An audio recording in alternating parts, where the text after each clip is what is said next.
Glória a Deus, glória a Deus. Boa noite, irmãos. Graça e paz. Pode se assentar, fique à vontade. Que privilégio poder estar aqui novamente com os irmãos, numa casa tão preciosa. É um privilégio, uma honra. Obrigado, pastor Paulo, pastora. Um grande privilégio nós estarmos juntos aqui. Essa noite me acompanha meu sogro, senhor Renato, Vanderlei e Viviane também. Um prazer também tê-los conosco aqui. Minha esposa Renata hoje, infelizmente, não pôde me acompanhar, que amanhã é aniversário da nossa caçulinha, então ela ficou correndo lá com os preparativos, mas me abençoou para estar aqui com vocês. Como eu falei, para mim é uma honra e um privilégio nós estarmos juntos, especialmente nesse ambiente, irmãos, numa noite de transformação. Uma igreja que ama a palavra de Deus, amém? Uma igreja que ama a palavra de Deus, especialmente numa noite de transformação. Repita assim comigo: melhora, mudança, transformação. São coisas muito diferentes, irmãos. Aquilo que melhora, muitas vezes, não permanece nesse processo de evolução. Por exemplo, a proposta da palavra de Deus para nós não é meramente uma melhora. Por quê? Porque essencialmente em nossa natureza, certamente você sabe disso, nós somos maus, nós somos ruins. Então, se houver apenas uma melhora, nós ficaremos menos piores. Entende? Uma melhora, você vai ficar menos pior. Uma mudança é como, por exemplo, uma mudança de residência. Você pode morar numa casa com uma determinada quantidade de cômodos e de repente mudar, talvez para uma residência com mais cômodos. Eu vou ser bem sincero para você, irmão, até um animalzinho, um cachorro pode mudar. A gente chama essa mudança de um cachorro de adestramento. Tá? O adestramento acontece por quê? Em função de uma recompensa, o animalzinho ele muda o seu comportamento. Talvez aquele cachorrinho desobediente, sabe? Tipo aquele pincher, sabe?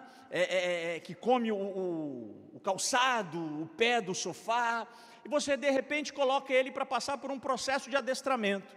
O adestrador vai lá e oferece uma recompensazinha para ele, e ele vai sendo educado, ele muda.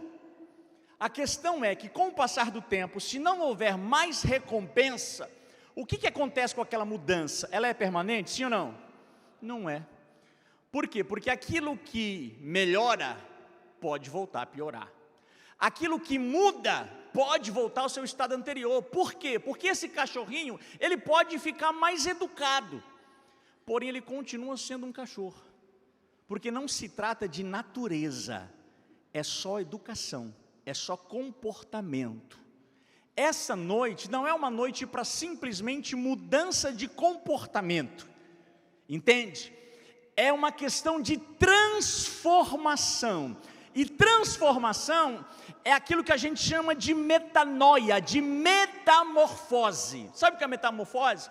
É aquela experiência de uma lagarta que passa por uma transformação chamada de metamorfose e se torna borboleta. Alguém já viu uma lagarta se transformar em borboleta, sim ou não? Já viu? Agora você já viu uma borboleta voltar a ser lagarta? Sim ou não? Não? Então Jesus vai pegar você essa noite, irmão, porque é por dentro, é transformação, é metanoia, e a questão é, alguém pode ser influenciado e melhorar, alguém pode ser influenciado e mudar, mas transformação é uma obra exclusiva do Espírito Santo, entende? Homens influenciam outros homens a melhorarem, homens influenciam outros homens a mudarem, mas só o Espírito Santo consegue gerar em nós essa metanoia, essa transformação, mudança de natureza, é diferente. E eu louvo a Deus porque você está aqui nessa noite, nesse ambiente que valoriza isso, amém? Vamos à palavra do Senhor, abra sua Bíblia comigo, no Evangelho de Lucas, no capítulo de número 22, uma porção da Escritura para a nossa vida. Evangelho de Lucas, capítulo de número 22, nós estaremos lendo 2 versículos, verso 31 e 32. essas palavras fazem parte de um conjunto das últimas palavras de Jesus. E ele vai tratar com um discípulo em particular, seu discípulo Pedro. E ele vai dizer assim, Lucas capítulo 22, verso 31 e 32. Eu tenho usado aqui a versão Nova Almeida atualizada, tá? O texto diz assim: Simão, Simão, eis que Satanás pediu para peneirar vocês como trigo. Eu, porém, orei por você, para que a sua fé não desfaleça. E você, quando voltar para mim, em outras versões diz, quando te converteres, fortaleça os teus irmãos. Mais uma vez, Simão, Simão, eis que Satanás pediu para peneirar vocês como trigo. Eu, porém, orei por você, para que a sua fé não desfaleça. E você, quando voltar para mim, quando se converter, fortaleça os seus irmãos. Pedro está sendo tratado por Jesus no fim do ministério de Jesus. Jesus o chama para uma conversa aqui em particular. E o que Jesus vai fazer? Ele vai fazer um descortinamento espiritual. Ele vai revelar o mundo espiritual, o que estava acontecendo naquele momento, para esse discípulo Pedro. E ele começa essa revelação chamando, cativando, capturando a atenção de Pedro, cujo nome originalmente era Simão. Ele repete por 2 vezes esse nome, ele diz assim, Simão, Simão. Por que Jesus faz isso? Sabe quando, por exemplo, a sua mãe, quando você criança, chamava você pelo nome completo? André Luiz Pinheiro. Isso queria dizer alguma coisa, sim ou não? Jesus está chamando a atenção de Pedro na mesma perspectiva. Simão, Simão, tipo assim, presta atenção, estou sendo redundante aqui nessa chamada para que você preste atenção. Só que Jesus chama Simão de Simão. Originalmente esse era o nome exatamente pelo qual Jesus o encontra, quando Jesus estava visitando Pedro e encontra a margem ali do mar da Galileia, e faz essa revelação a respeito da sua vocação e do seu propósito. Quando o irmão de Pedro, André, o apresenta para Jesus, Jesus diz isso, você é Simão, só que a partir de agora eu vou te chamar de Cefas, que quer dizer Pedro. Por que Jesus, nesse final de ministério, Jesus volta a mencionar o nome desse discípulo, em particular, de fato como de fato ele era? Por quê? Porque o nome Simão, não sei se você sabe, mas a palavra, a expressão Simão, originalmente significa cana agitada pelo vento. Cana agitada pelo vento. Jesus repete por 2 vezes essa expressão, no final do seu ministério. Cana agitada pelo vento, cana agitada pelo vento. Se você parar para pensar, o que significa? Ou como você observa, como você visualiza uma cana agitada pelo vento? Algo inconstante, vulnerável, muito flexível, dobre. E você sabe muito bem disso, muitas vezes o nome de um personagem bíblico traduzia também a sua identidade, o seu comportamento. E durante o ministério de Jesus, Simão, que recebeu o nome dado por Jesus de Pedro, ele foi uma cana agitada pelo vento. Se você observar, Simão ele tinha altos e baixos de maneira muito constante, né? Naquele episódio de Mateus capítulo 14, por exemplo, quando Jesus vai visitar os seus discípulos que estavam sendo açoitados por uma tempestade dentro de uma embarcação no mar da Galileia. Os discípulos estavam sozinhos, apavorados, tomados pelo medo, quando Jesus vai andando por sobre as águas de encontro aos seus discípulos numa madrugada. Os discípulos ficam apavorados, gritam de medo. Um dos discípulos percebe que era Jesus, Jesus se identifica, sou eu, não tenha medo. Quem é que toma a frente? Simão. Olha, Senhor, se és tu, manda-me ter contigo por sobre as águas. O que Jesus faz? Libera uma palavra, vem. E Pedro desce do barco e começa a andar sobre a palavra que Jesus liberou. Quem foi que mais fez isso? Qual dos discípulos teve essa fé e essa ousadia? Ninguém teve, irmãos. Só que durante a caminhada, quando ele se aproxima de Jesus, o que acontece com ele? Eu não sei se você sabe, mas Pedro, ele não afundou assim que ele pisou nas águas. Ele não afundou no meio do percurso entre o barco e Jesus. Ele afundou quando ele estava pertinho de Jesus, irmão. Por quê? Porque quando ele afunda, ele grita e pede socorro. Senhor, me socorre. E a Bíblia vai dizer que Jesus faz o quê? Estendendo o braço, a mão, o levanta. Ou seja, ele afundou quando ele estava próximo de Jesus. Esse é um perigo muito que nós corremos, muito sério. Porque a gente tende a vacilar e relaxar exatamente quando as coisas estão ficando boas. E ele afunda e Jesus o ergue novamente e diz: homem de pequena fé, por que você duvidou? Agora presta atenção. Jesus disse que Pedro tinha uma pequena fé. Alguém aqui já andou sobre as águas, sim ou não? Sem contar lancha, jet ski, essas coisas? Não, né? Se Pedro que andou sobre as águas, eu e você que nunca andamos, somos o quê, irmão? Fé nenhuma? Certamente não. Quando Jesus diz a Pedro, homem de pequena fé, Jesus não estava se referindo à sua intensidade. Por quê? Porque para sair do barco e pisar sobre as águas e andar sobre as águas, tinha que ter muita fé, uma fé muito grande, uma fé muito intensa. Porém, a fé foi pequena na sua constância, na sua duração. Grande, porém curta. Entende? Pequena na sua duração, porém, ele andou sobre as águas e afundou. Uma cana agitada pelo vento. Quando Jesus estava no Getsemane, os discípulos com medo, quem é que manifesta coragem, que ninguém mais teve, puxa uma espada e corta a orelha do servo do sumo sacerdote, um homem chamado Malco. Pedro certamente mirou no pescoço, irmão, mas o cara deve ter desviado, ele cortou a orelha. Quem é que fez isso mais? Quem teve essa ousadia, essa coragem? Ninguém. Aí depois capturam Jesus, e aquele homem corajoso, o que ele faz? Corre de medo. Num extremo, coragem, no outro extremo, medo.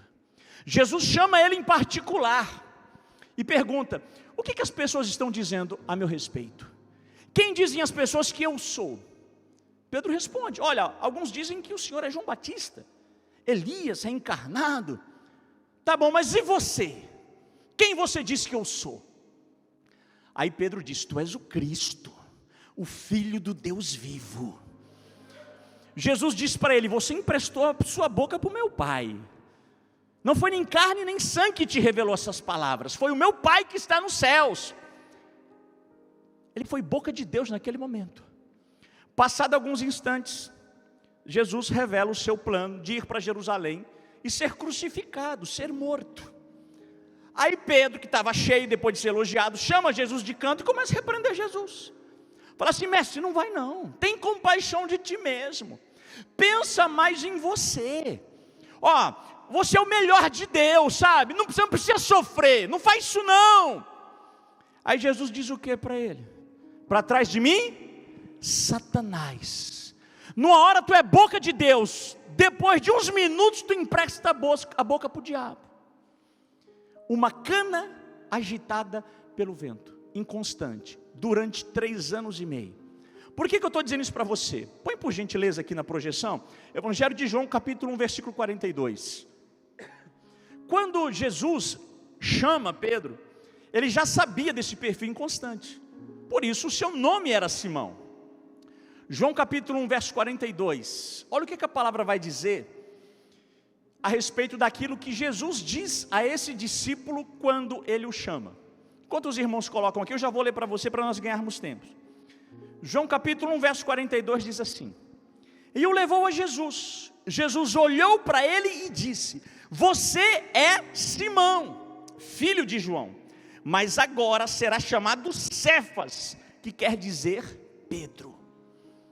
Ou seja, Jesus sabia desse comportamento, sabia desse perfil, sim ou não? Sabia dessa inconstância, mas mesmo assim, Jesus diz assim: olha, você é Simão, uma cana agitada pelo vento. altos e baixos, inconstante, vulnerável, flexível, mas eu quero chamá-lo de Cefas, de Pedro, que significa fragmento de rocha, pequena rocha, algo sólido, algo firme. O que Jesus está dizendo para mim e para você? Ele está olhando para Pedro dizendo assim: eu sei que você é inconstante, mas eu não vou me relacionar com o seu estado presente. Como eu sei aonde você vai chegar, como eu sei quem você vai se tornar, eu vou te chamar como tal, vou me relacionar com o teu futuro. Entende por que você está aqui?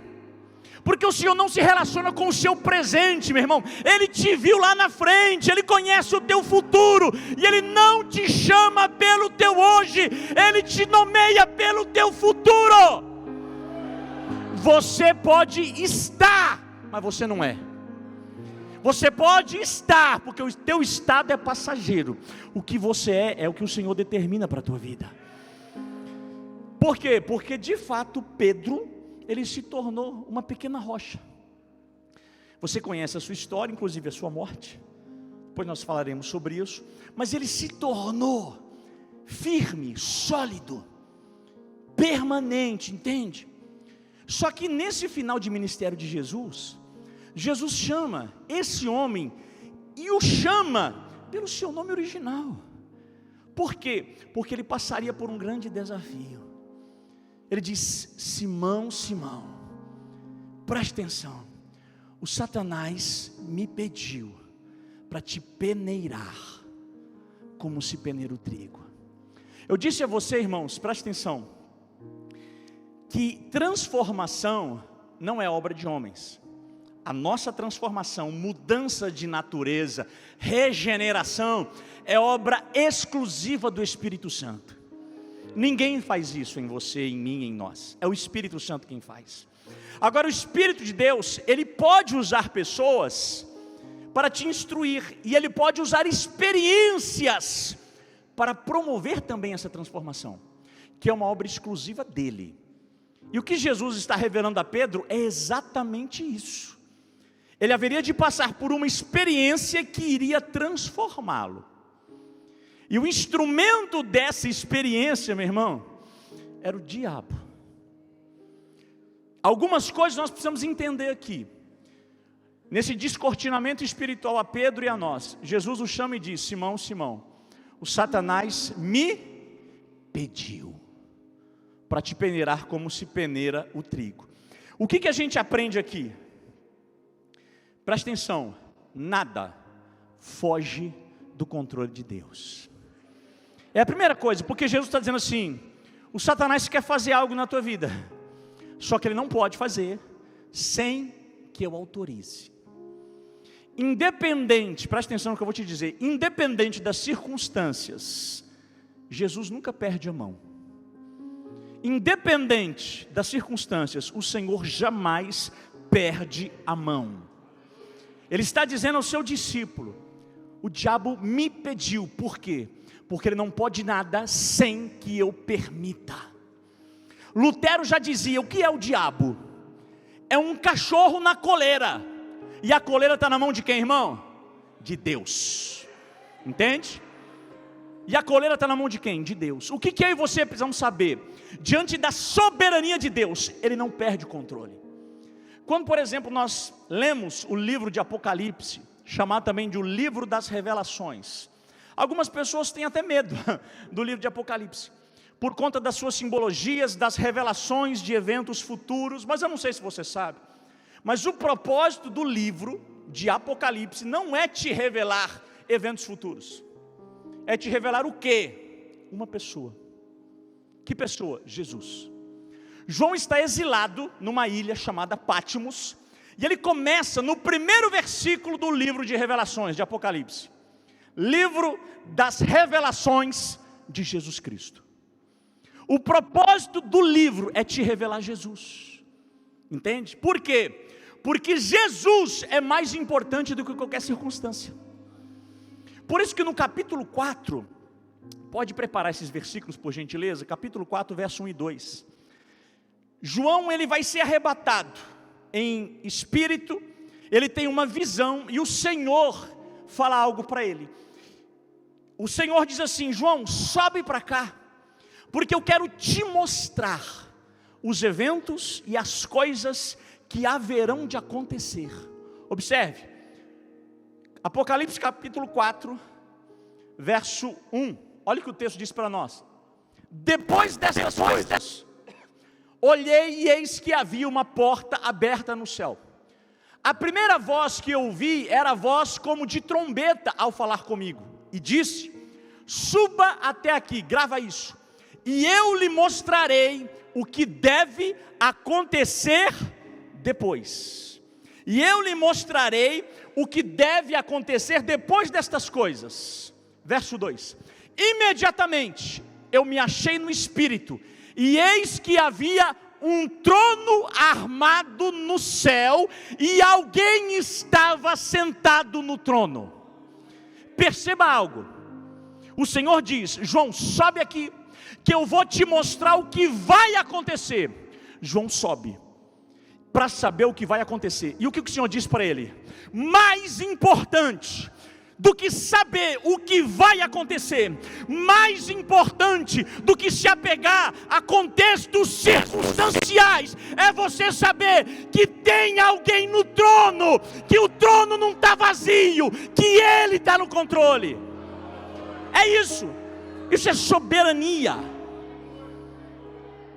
O Senhor chama e diz assim: eu vou te mostrar o que vai acontecer, mas antes de você saber, antes de você ver qualquer coisa, porque pode parecer aos teus olhos que a barra vai pesar, que o negócio vai ficar feio, que vai vir juízo, vai vir tribulação, vai vir adversidade, mas antes de você saber de tudo isso, você precisa saber do mais importante. João, está vendo o trono? Ele não está vazio, eu estou no controle. O trono não está vazio. Fala para quem está do seu lado: o trono não está vazio. É nisso que eu e você descansamos, irmão. É nisso que eu e você descansamos, na soberania de Deus. Porque diante da soberania, presta atenção, porque diante da soberania de Deus, até o diabo pode ser usado para o nosso bem. Entende? Até o diabo pode ser usado para o nosso bem. Quem foi que entrou em Judas, segundo as Escrituras, para que Judas fosse usado para entregar Jesus para ser crucificado e cumprir a sua missão? Foi o diabo. Foi o diabo que entrou em Judas.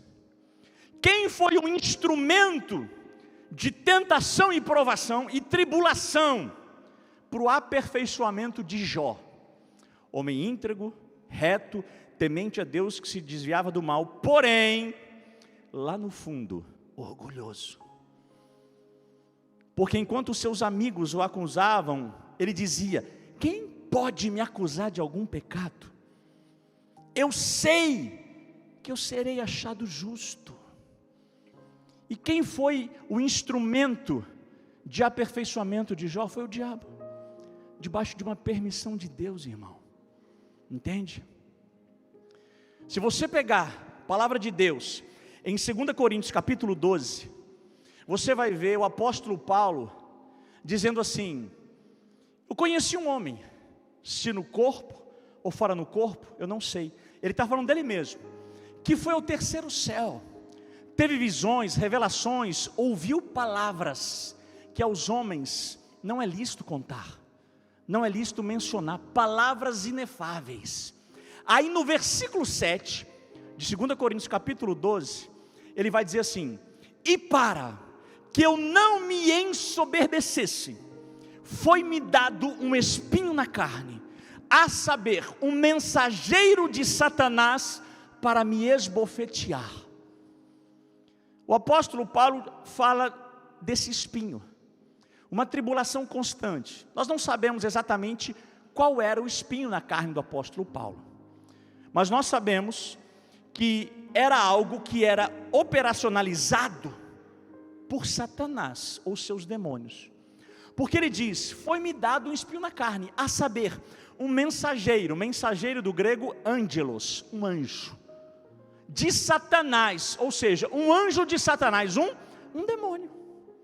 Ele diz: foi-me dado um espinho na carne, a saber, um mensageiro de Satanás para me esbofetear. Não sabemos se isso era literalmente ou não, mas ele disse que tinha a ver com um demônio, um mensageiro de Satanás. A questão é, para pensar, quem foi que deu esse mensageiro de Satanás para Paulo? Quem foi que deu, irmão? Quem foi? Olha o que o texto diz mais uma vez, 2 Coríntios capítulo 12, versículo 7. E para que eu não me ensoberbecesse, ou seja, para que Paulo mantivesse os pés no chão, por causa da grandeza das suas revelações, alguém deu um espinho na carne, para que ele não adquirisse ou desenvolvesse soberba. Se tem uma coisa que o diabo quer que eu seja, que você seja, que nós sejamos, é soberbos, irmão, orgulhosos. Quem não quer isso é Deus, entende?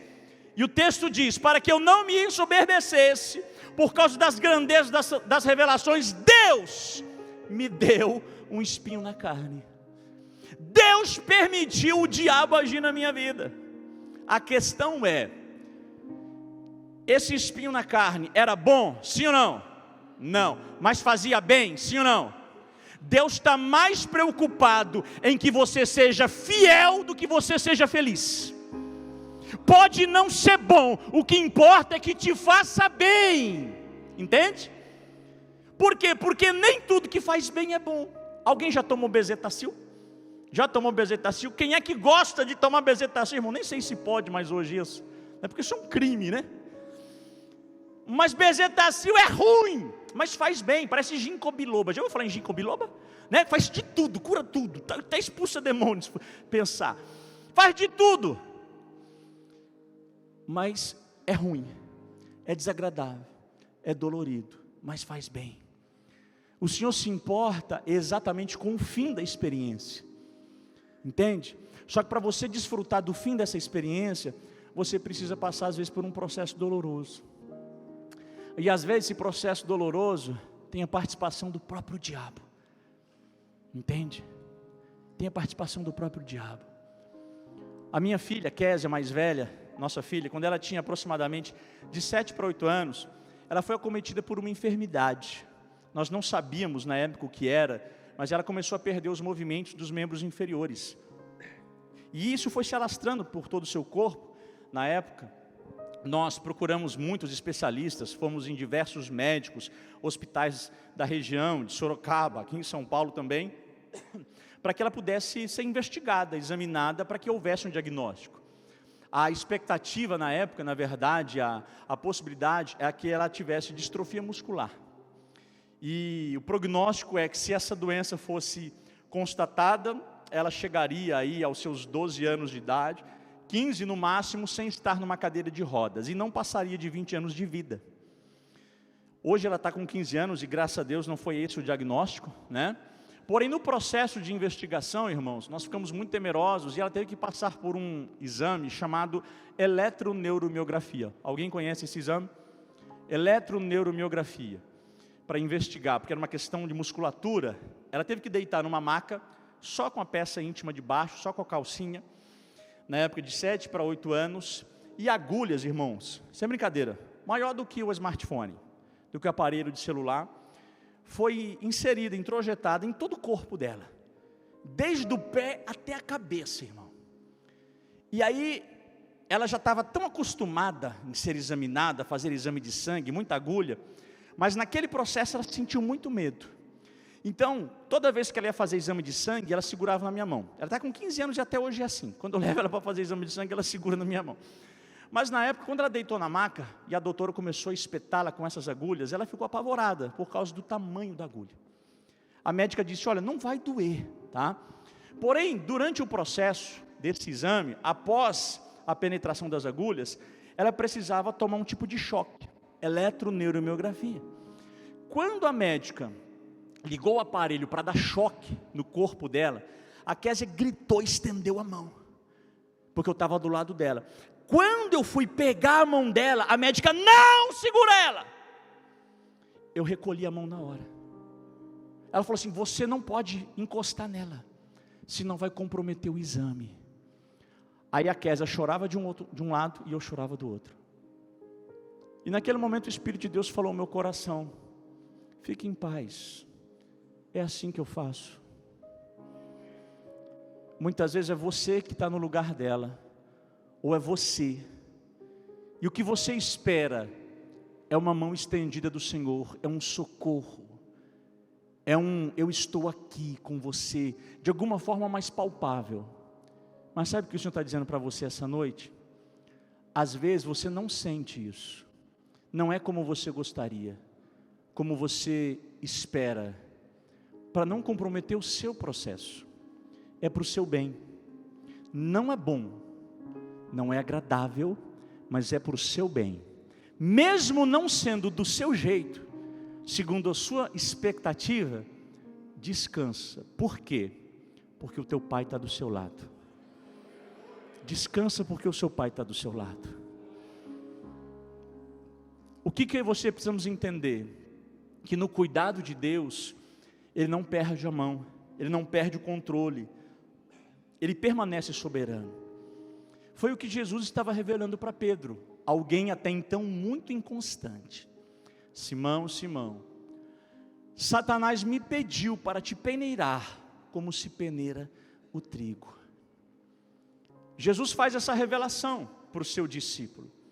E qual que foi a resposta de Jesus? Se você observar o versículo 32, eu fico imaginando, visualizando essa experiência. Jesus era o melhor amigo de Pedro, né? Jesus está discipulando Pedro, ensinando verdades que vão fundamentar a sua caminhada. Olha, Pedro, você pode ser inconstante, experiências ruins acontecem com os meus discípulos, você precisa permanecer firme. E eu vou te revelar, o Satanás me pediu para te peneirar como se peneira o trigo. Eu fico imaginando, eu no lugar de Pedro, eu diria assim, olhando nos olhos de Jesus, o diabo pediu para fazer mal a mim, para você, meu melhor amigo, você que me escolheu, você que me conhece, o Senhor que me chamou, eu já sei o que o Senhor falou para ele, o Senhor deu uma bica nele, não foi, Jesus? Eu estou conjecturando aqui, irmão, porque eu diria isso. Eu fico imaginando então Jesus olhando para Pedro em silêncio. Jesus, o Senhor falou o que para o Satanás? Jesus poderia ter colocado a mão no ombro de Pedro, colocado a mão no seu ombro, e ele faz uma revelação. A expectativa de Pedro era, o Senhor não deixou, né? O que Jesus respondeu para Pedro? Eu orei por você. Eu orei por você. Para quê? Para nenhum mal me acontecer? Não. Para sua fé não desfalecer. A expressão no grego aqui, o verbo no grego desfalecer, no original tem o sentido de não falhar. Jesus está dizendo para Pedro, Pedro, ou Simão, eu orei por você, para que a sua fé não falhe.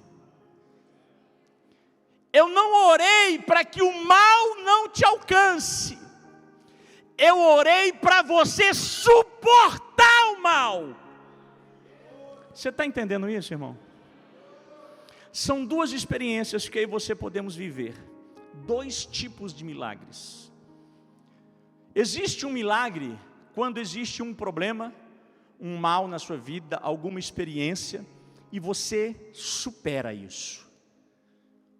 Por exemplo, imagine a experiência de Moisés, liderando quase 3 milhões de pessoas que saíram do Egito, se deparando com o Mar Vermelho.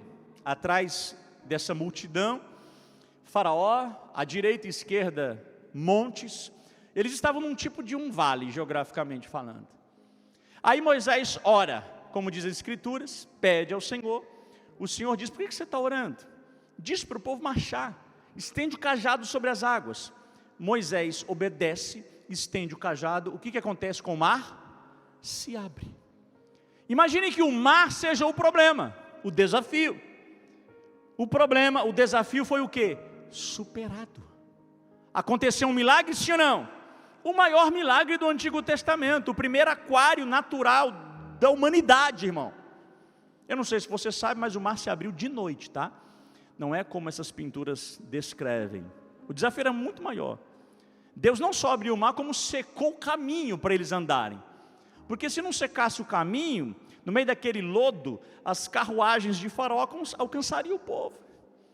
Então, naquela noite, você pode pensar sobre isso, o mar se abre e eles atravessam o mar a pés enxutos. Isso é o que? Superação.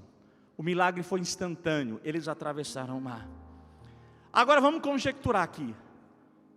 Imagine que Moisés ora e o Senhor diz para Moisés: Moisés, não vou abrir o mar, dá seus pulos, se você quiser eu te fortaleço. Aí Moisés olha para aquela multidão: gente, vem comigo, e entra no mar, e começa a nadar, braçada a braçada. Irmão, quanto tempo Moisés e aquela multidão de pessoas levariam para atravessar aquele mar? Braçada a braçada. Eu te pergunto, aconteceria um milagre, sim ou não?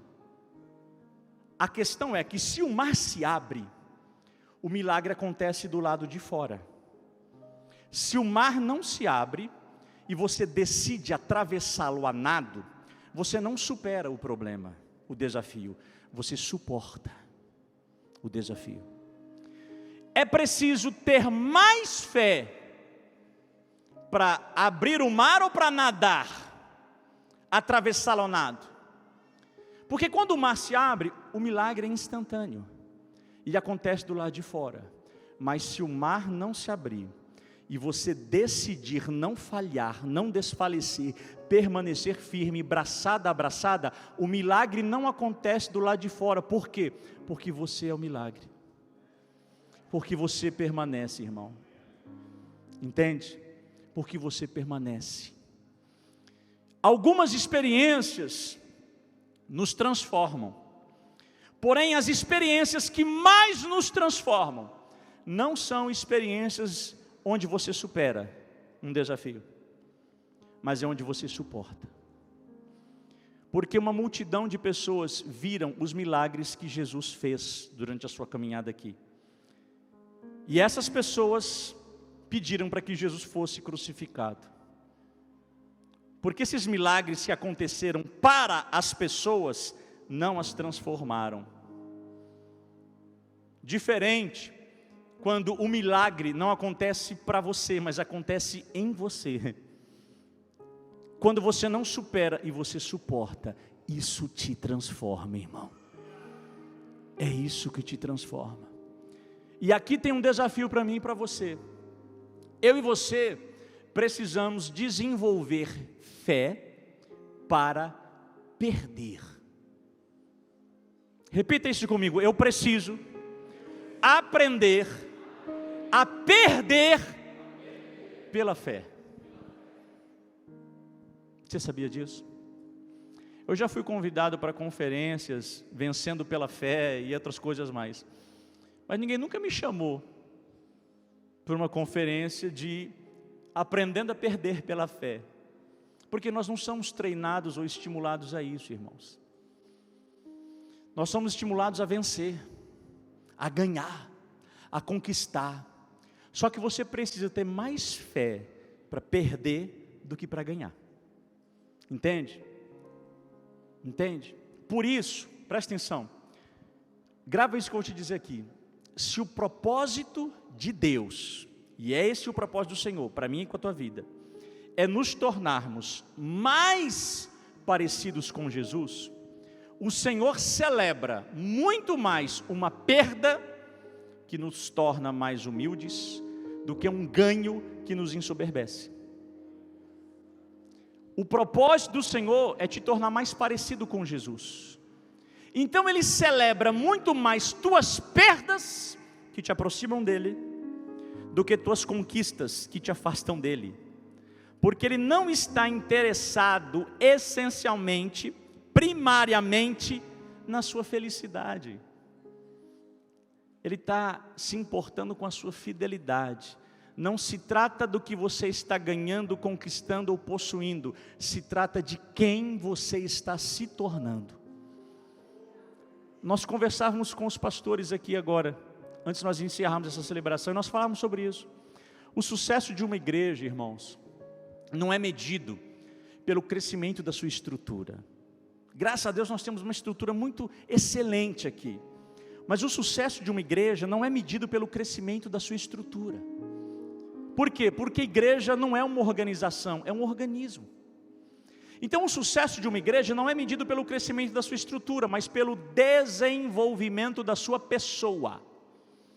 Porque eu posso crescer numa perspectiva e não me desenvolver. É diferente, crescimento e desenvolvimento. Se existe crescimento, mas não existe desenvolvimento na mesma proporção, aí existe um retardo, existe uma patologia, em qualquer que seja o organismo. Entende? Então, como nós medimos o sucesso de uma igreja? Não é através do número de pessoas, mas é através da sua maturidade coletiva.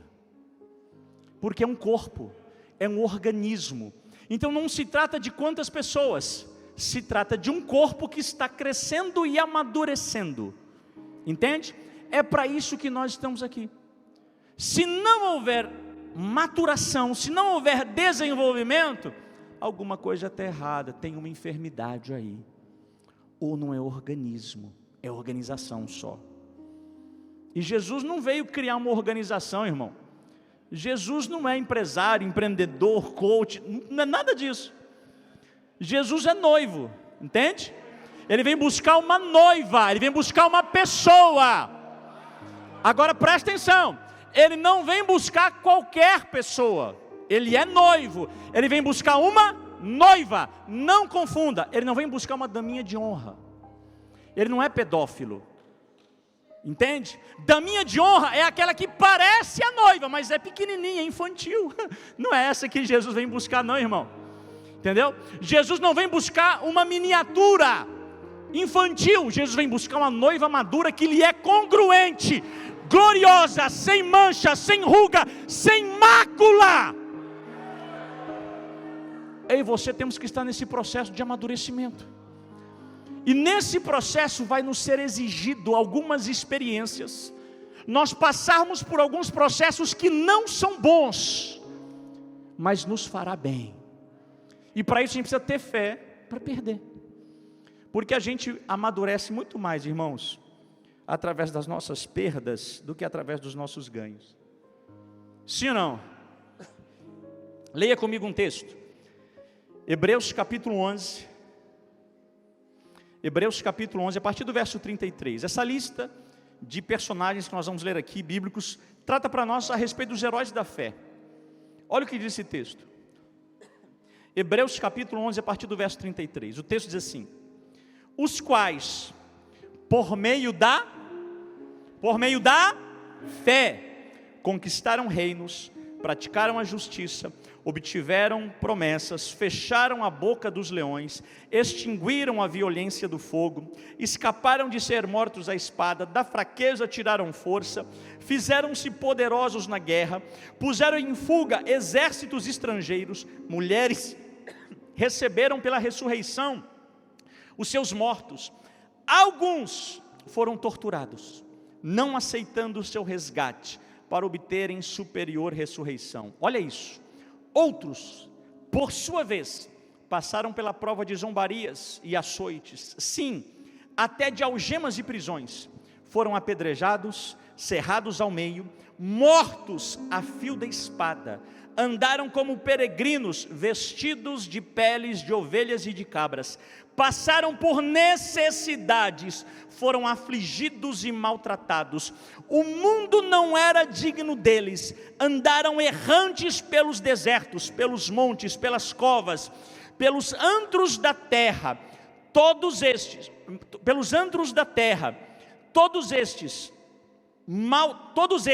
mesmo tendo obtido o testemunho por meio da fé, não obtiveram a concretização da promessa.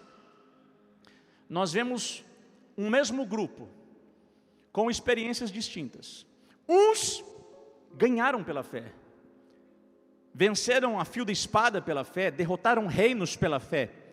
Agora, no mesmo grupo, na mesma lista dos heróis, vemos aqueles que morreram a fio da espada, foram torturados, foram mortos, ambos pela fé.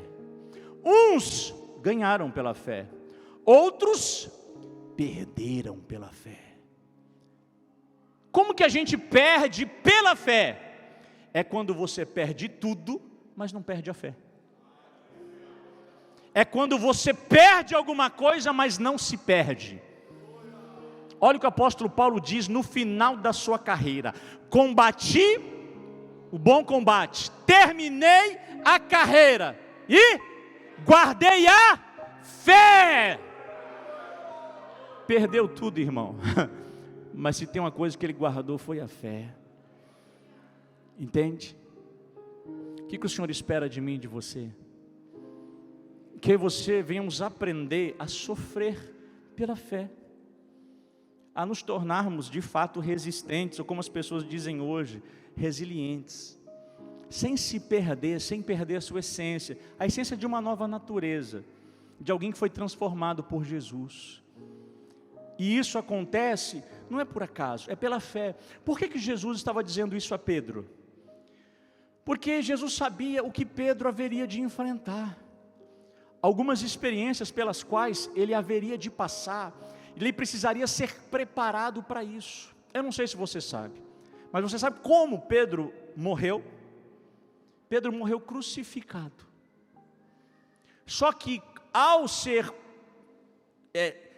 dirigido à cruz para ser morto, a história vai nos dizer que Pedro, ele pede para ser crucificado de cabeça para baixo, por uma razão: porque ele não se achava digno de morrer como seu Senhor Jesus.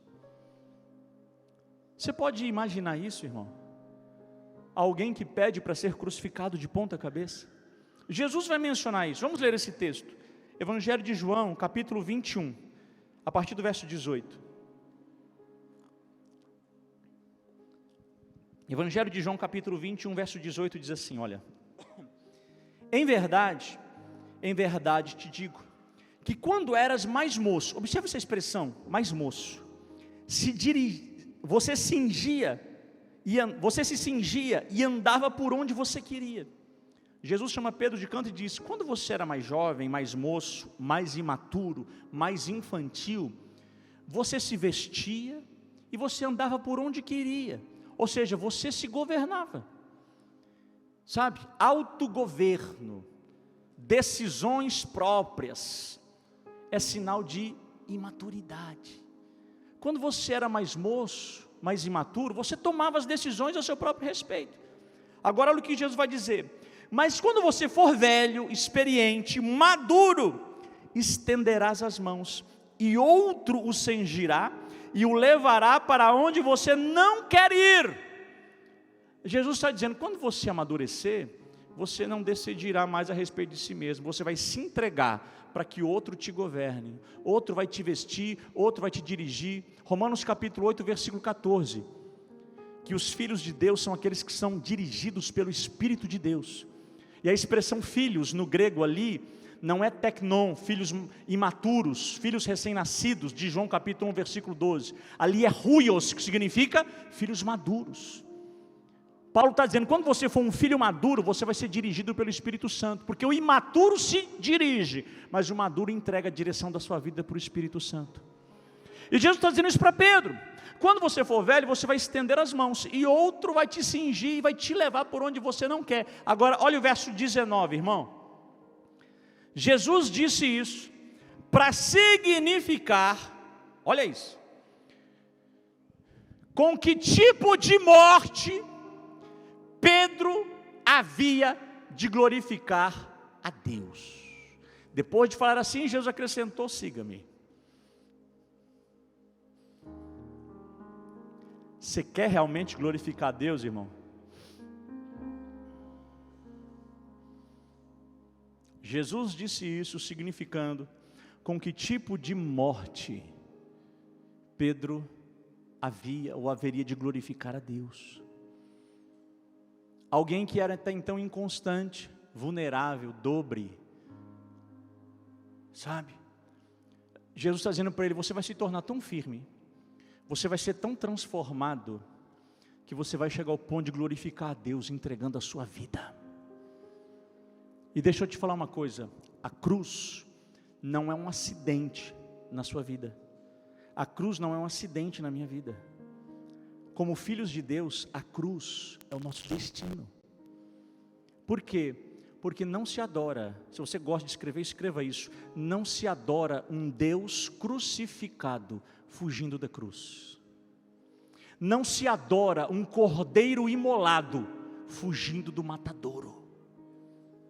Se o meu Deus morreu crucificado, e eu digo que quero adorá-lo, eu não o adoro fugindo da cruz, irmão. Se o meu Deus se fez como um cordeiro mudo para ser imolado, eu não adoro esse cordeiro fugindo do matadouro. Dói, mas não é um acidente, é o meu destino. Você certamente já fez aquela chamada oração do Pai Nosso. No meio dela você diz: o pão nosso de cada dia nos dá hoje. O pão não é seu, o pão não é meu, o pão é nosso.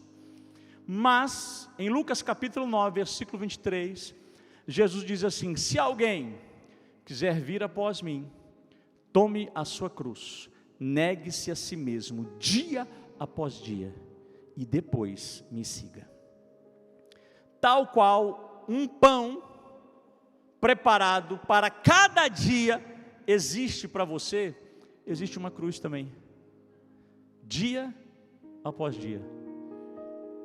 Entende? A questão e o desafio relacional para mim e para você é que ninguém gosta de ir para a cruz. Só que como é o nosso destino, eu e você não devemos fugir dela. Como eu disse aqui, quando Pedro chegou para Jesus e disse assim: Senhor, não vai para a cruz não, tenha compaixão de ti mesmo. O que Jesus falou para Pedro? Para trás de mim, Satanás, porque você não cogita das coisas de Deus, mas das coisas dos homens. Ou seja, Satanás não é satanista, Satanás é humanista, irmão. Satanás não é satanista, ele não quer que você faça a vontade dele, ele quer que você faça a sua própria vontade. Entende? Porque fazendo a sua vontade, você não vai estar fazendo a de Deus, irmão. Porque a sua vontade tem que ser negada, renunciada, tu tem que ir para a cruz. Então Jesus falou para Pedro, que quis tirá-lo e poupá-lo da cruz: para trás de mim, Satanás. Agora para o traíra do Judas, lá no Getsemane, que chegou para ele e o beijou. Como que Jesus chamou Judas? Amigo. Para Pedro, que quis poupá-lo da cruz, Jesus chamou de Satanás. E para Judas, que o beijou e o traiu, Jesus chamou de amigo. Por quê? Porque amigo é aquele que faz você cumprir o propósito de Deus para a tua vida, mesmo que doa, mesmo que isso te leve para a cruz. Eu não sei se você já imaginou isso, mas eu fiquei pensando: você consegue ir para a cruz sozinho, sim ou não? Imagina que existe uma cruz aqui, imagina uma cruz aqui. Aí eu vou tentar me crucificar. Eu pego uma estaca, talvez aí um martelo, e com uma mão, fazendo algum malabarismo, talvez eu até consiga me pregar na cruz. Certo? Preguei um braço, e agora? Como é que eu prego o outro? Eu consigo ir para a cruz sozinho, sim ou não?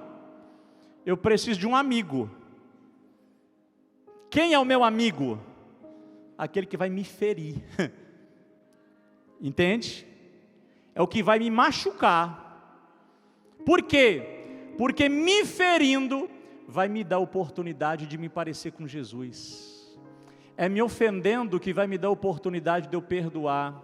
É me machucando que vai me dar a oportunidade de eu amar. E esse amigo, que alguns chamariam de carrasco, tem que estar bem pertinho de mim, irmão, senão não consegue me pregar na cruz. Entende? Então, quando alguém te empurrar para a cruz, mesmo que doa, não olha para aquela pessoa e veja a pessoa. olha para essa pessoa e veja um instrumento para que você se pareça com Jesus. É desafiador, sim ou não? Mas não é impossível, porque isso é mandamento. Isso é mandamento, não é opção. Amar não é uma boa sugestão. Perdoar não é uma boa sugestão, irmão. Amar e perdoar é mandamento. Não se trata de sentimento, não tem a ver com emoção, não tem a ver com a sua vontade. Se tivesse a ver com a tua vontade, tu não precisava morrer. Tem que ter renúncia. Ah, mas eu vou sem querer. Isso, vai sem querer mesmo. Mas eu não estou sentindo. Não precisa sentir, se entrega, irmão. Porque o sentimento depois o Senhor aperfeiçoa. Você não vive pelo sentimento, não é na alma, é no espírito. Tu vive pela fé. E fé não tem a ver com o teu sentimento, não. Entende?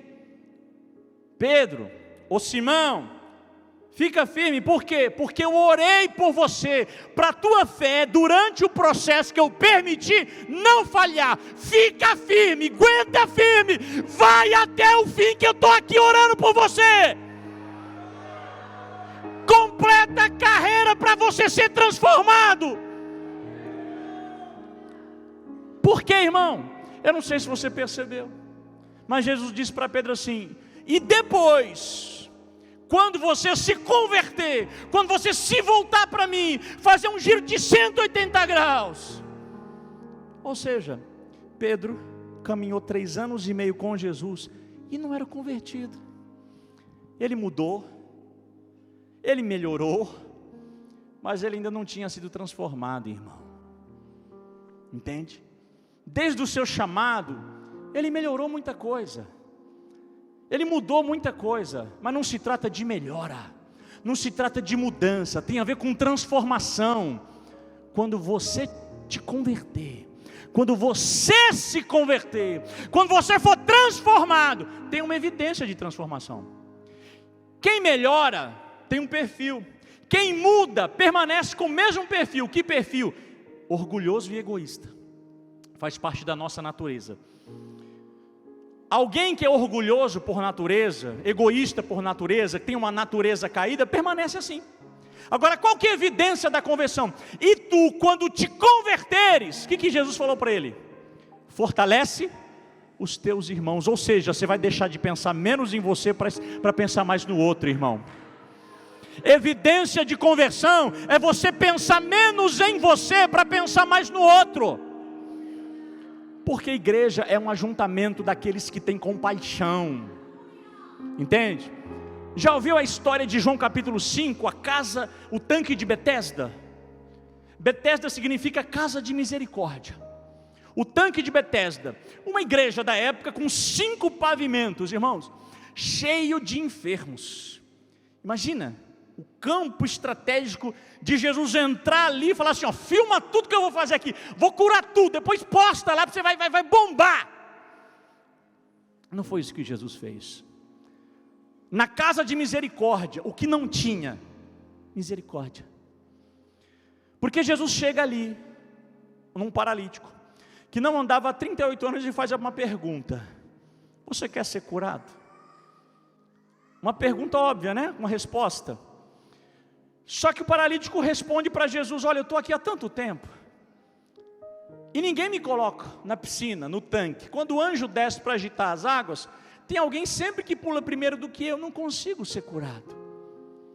O que ele revela? Imagina, um paralítico não andava há 38 anos, talvez tinha alguém ali que era cego de um olho, mais fácil. O anjo agitou as águas, porque tem lugares, irmão, que só funciona por causa do agito. Só tem gente por causa do agito. Se não tiver agito, esvazia, entendeu? Aí tinha o agito. De tempos em tempos tem que ter um agito. Aí quando tem um agito, alguém que é cego de um olho só pula lá. Eu não consigo me locomover, ninguém cede a vez para mim.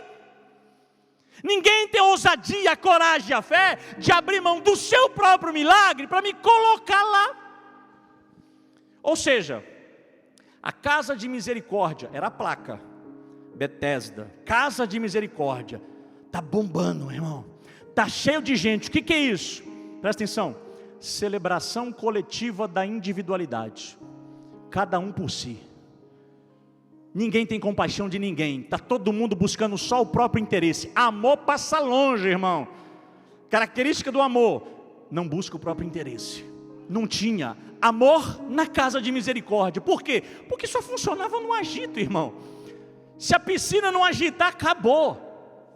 Agora imagina a oportunidade que milhares de enfermos que estavam ali perderam. Por quê?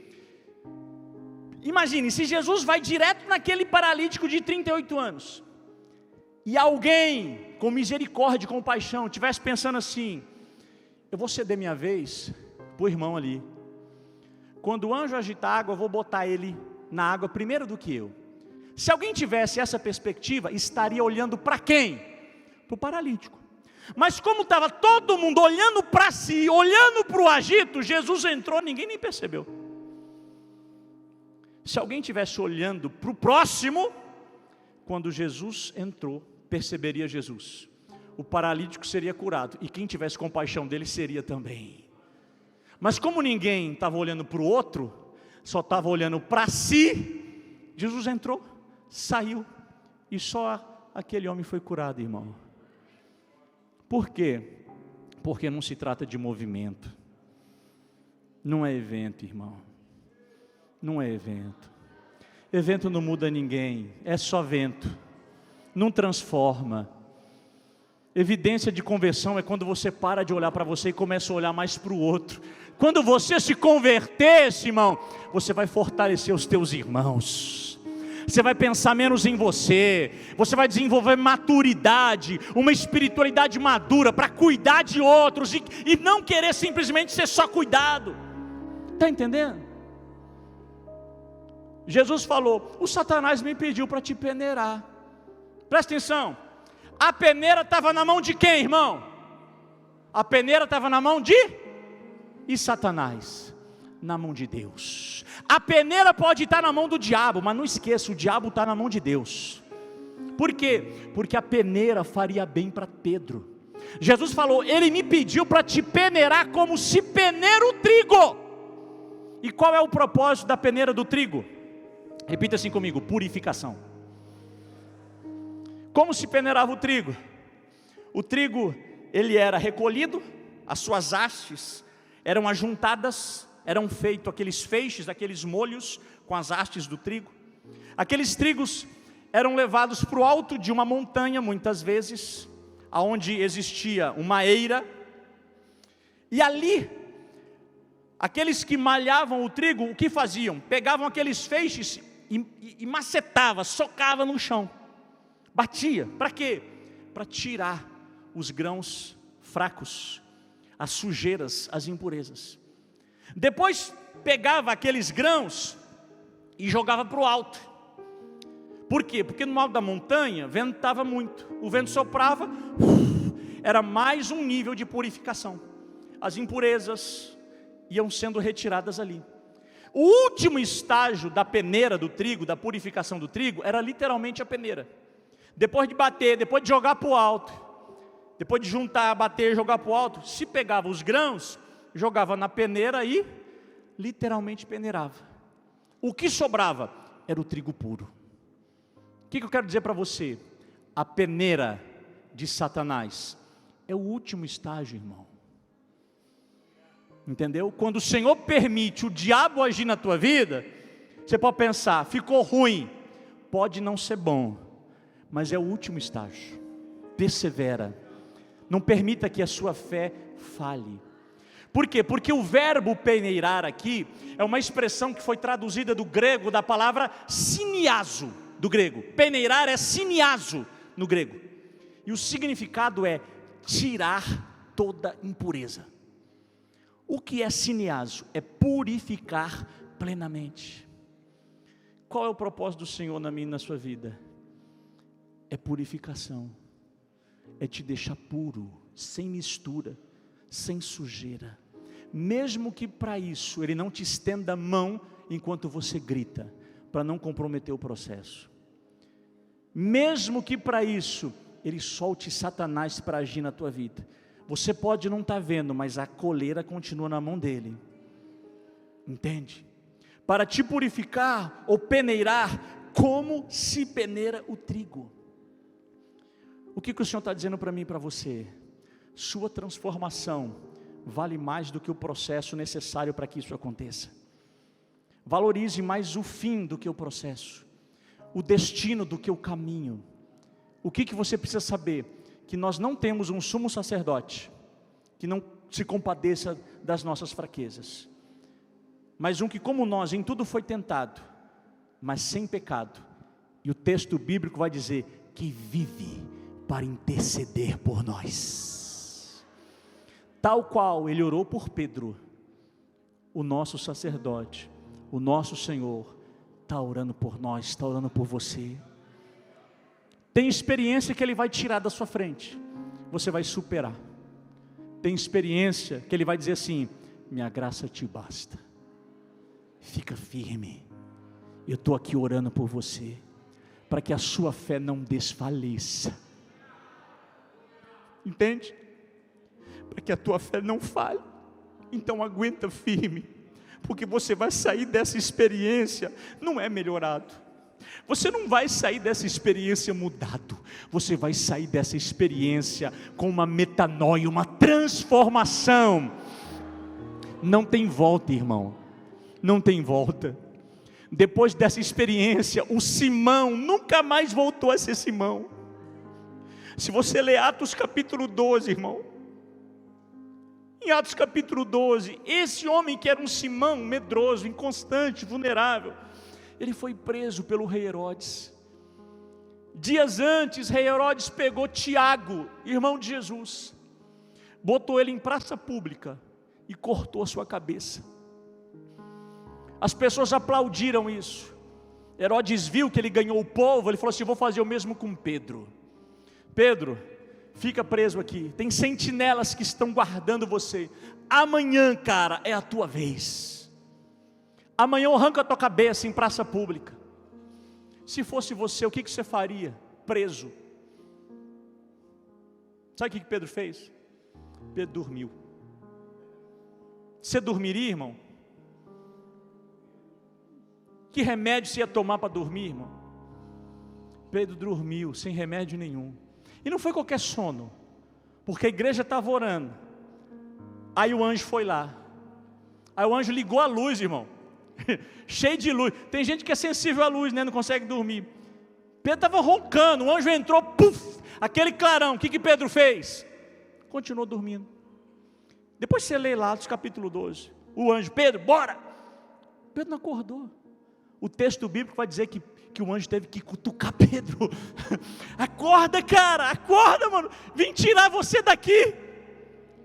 Ele ia morrer, estava jurado de morte. No dia seguinte dormia tranquilamente, irmão.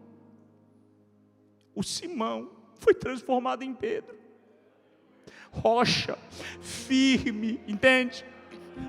Não importa a experiência, importa que o trono não está vazio. Ele continua no controle. É por isso que você está aqui, para viver uma experiência de transformação. Você crê nisso, sim ou não? Então se coloca sobre os seus pés agora, vamos orar. Você vai abrir a tua boca e vai glorificar a Deus. Não importa a circunstância, não importa a situação. Ei, andaragareba xeremandarabás. Oh, recantarabandarabaxore mandarabadalabás. Abra a tua boca e se entrega àquele que está no trono. Não importa a circunstância, não importa a situação. Vou pedir para o ministério de louvor estar aqui no altar, por gentileza. Você vai abrir os teus lábios e vai adorá-lo. Você vai glorificá-lo, porque você sabe que aquele que está em você é maior do que a circunstância. Que a peneira pode estar na mão do Satanás, mas ele está na mão de Deus. Ele é o teu Pai.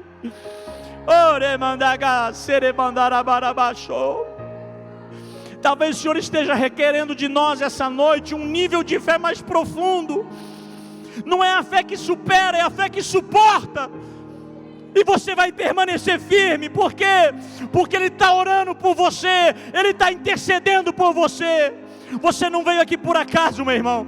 Você não está aqui essa noite por acaso, minha irmã. Essa palavra é para você, para te pegar por dentro. Você vai sair daqui mais firme, mais forte. Ah, que firmeza! Ah, que constância! Venha o que vier, a tua fé não vai falhar. Oh, cantar na mais chore e andar abadarabás. Abre os teus lábios e adore a Ele. O ministério de louvor nos conduzirá em louvor e adoração, mas eu quero que você faça isso com entendimento, irmão. Com entendimento, minha irmã. O Senhor disse isso a respeito de com que tipo de morte Pedro haveria de glorificar a Deus. Ah, irmão, que o diabo não tenha argumento na tua vida, ainda que ele te tente, ainda que ele planeje o mal, que ele tenha a certeza de que você não é daqueles que retrocedem. Você faz parte daqueles cujo mundo não é digno. Não, você não se vende por um movimento, você não se rende a um agito, você quer algo mais firme, mais sólido. Vai chegar o tempo, irmão, da peneira, vai chegar o tempo da provação, e só aqueles que não falham, só aqueles que permanecem firmes, cumprirão o seu propósito, chegarão ao seu destino.